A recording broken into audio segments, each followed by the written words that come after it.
So now let's see how we can work around with Powerclip properties inside of Corel Draw. So for that, first of all, I'm going to make a Powerclip out of this text right here. So for that, I'm going to take this image, right click and drag it inside of this particular text right here. And then I'm going to Powerclip it inside so that the Powerclip is turned on. So now in order to access the properties right here, I can simply click on the Powerclip and here you can see the icons right here. For example, here you can see that there's the edit option, which allows me to go ahead and edit out the content right here of the Powerclip just like this. Apart from that, you can also see that I can go ahead and select out the content.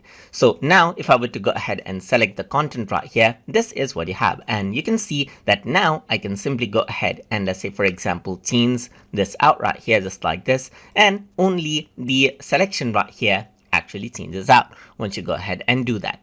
Apart from that, you can also go ahead and extract out the contents, meaning you can select this and click on extract content, and you can see that now this image has been moved out.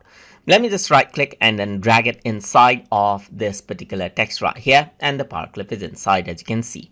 I can also lock the content right here, so you can see that it is locked, or you can go ahead and unlock out the content as well if you want to. So you can see that you can lock it or unlock it right here, just like this.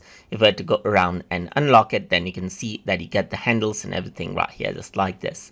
You can also go around and center out the content. You can fit it proportionately right here, just like this. You can fill it proportionately and stretch to fill, just like this as well. And those are the properties that you can work around with for Powerclip inside of Corel Draw.